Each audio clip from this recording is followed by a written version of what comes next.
My girlfriend told everyone I left because she got sick. That is not why I left. I left because for almost a year she said she had no energy for me, while spending hours every day obsessing over a man she had never met. I'm 30, her name is Natalie, and she's 28. We had been together for 4 years and living together for 3.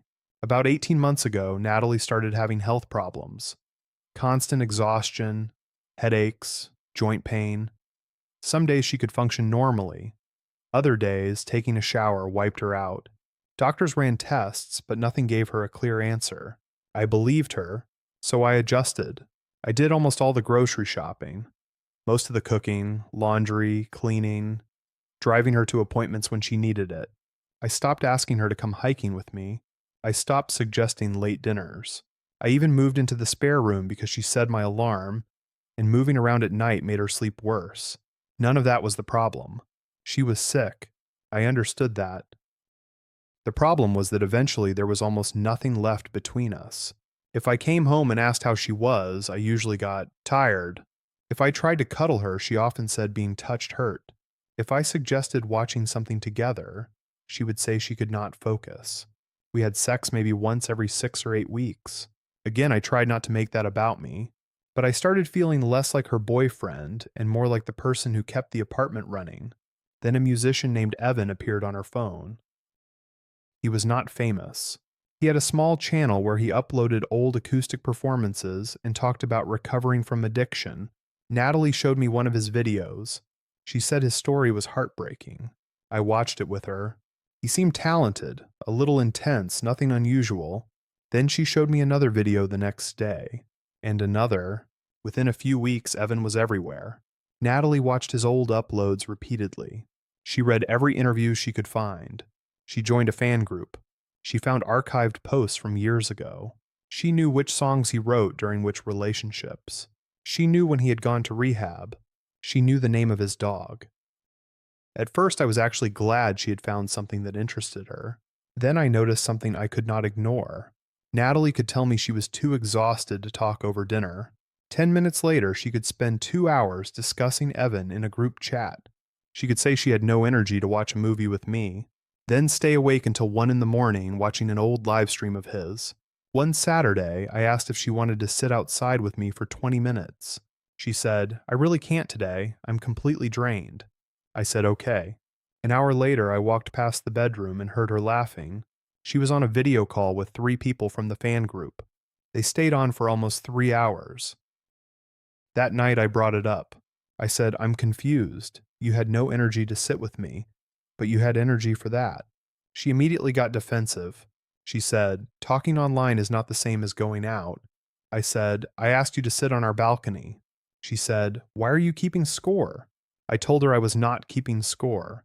I was trying to understand why every bit of energy she had seemed to go somewhere else. She said, "You're jealous of something that helps me cope with being sick." I backed off, mostly because I felt horrible. Maybe she was right. So I tried harder. I stopped mentioning Evan. I cooked meals she liked. I arranged a low-key date at home. No restaurant, no travel, no pressure. I made dinner, put blankets on the sofa, and picked one of her favorite movies. 20 minutes in, Natalie was on her phone. I asked if something was wrong. She said no. Then I saw Evan's face on the screen. I said, "Seriously?" She sighed. "He posted something. I was just checking it." I said, "Can I have one evening where he isn't sitting between us?" She stared at me. Then she said, "He isn't real competition. That's what makes this so ridiculous." I answered, "That actually makes it worse." We had our first real fight about it. Natalie said I was making her illness about my needs. I said I had spent more than a year arranging my life around her needs. She said I was throwing my help in her face. I said, "I'm not asking you to repay me for groceries. I'm asking whether I'm still your partner." She cried. Then she called her mother. By the next morning, her mother was texting me. She said Natalie needed patience, not pressure. Her sister told me I should be grateful Natalie had found something that made her happy. One friend asked whether I really wanted to be the guy who abandons his sick girlfriend because she watches videos. That was the version everyone got. I looked terrible in it. For another month, I said almost nothing. and the relationship got quieter. Natalie kept apologizing for being unable to give me more. She would say, "I know I'm difficult now." I always told her she was not difficult. I told her she was going through something, but I stopped believing that illness explained everything, because I had seen her enthusiasm. It still existed. I just rarely received any of it. The turning point happened by accident. Natalie asked me to find an insurance document on her laptop while she was at an appointment. I searched the folder name she gave me. A document appeared with Evan's name in the title. I did not open it, but there were dozens of files beside it. Screenshots, saved pictures, links, notes. One file was called Timeline. When Natalie got home, I asked her about it. She went completely still. Then she told me the truth. She had been keeping a private archive about him for months. She said it helped her understand his story. She had written pages about what she thought his life had been like. She had imagined conversations with him. She admitted she sometimes imagined meeting him and being the person who finally understood him. I asked if those fantasies were romantic. She said, "Sometimes." That hurt. But what she said next hurt more. She said, "It's easier with him because he can't need anything from me." I finally understood. Evan was not simply entertainment. He was a relationship she could control. He could never be disappointed when she canceled plans. He could never ask why she was distant. He could never need dinner, affection, compromise, or an honest conversation. She could feel deeply connected to him without having to give him anything. Meanwhile, I was standing right there asking for scraps of the same attention.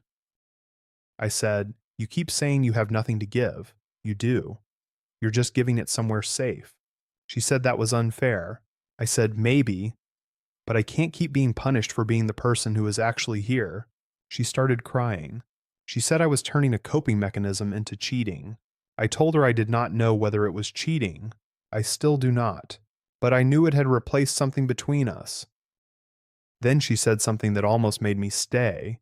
She admitted she was angry at me, not because I had treated her badly, because I reminded her of everything she could no longer do. When I came home from work, I reminded her she was not working. When I went hiking, I reminded her she could not go.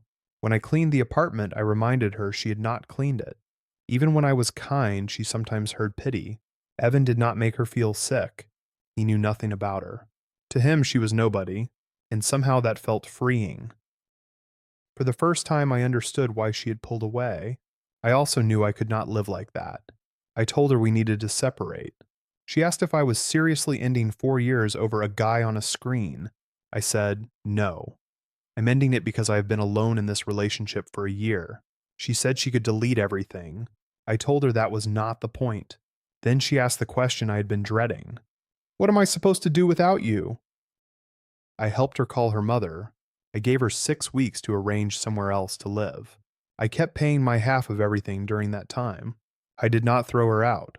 I did not disappear. But I stopped being her full-time support system. Her mother still thinks I abandoned her. Her sister blocked me. A couple of mutual friends said I should have waited until Natalie had a diagnosis and treatment plan. Maybe they are right.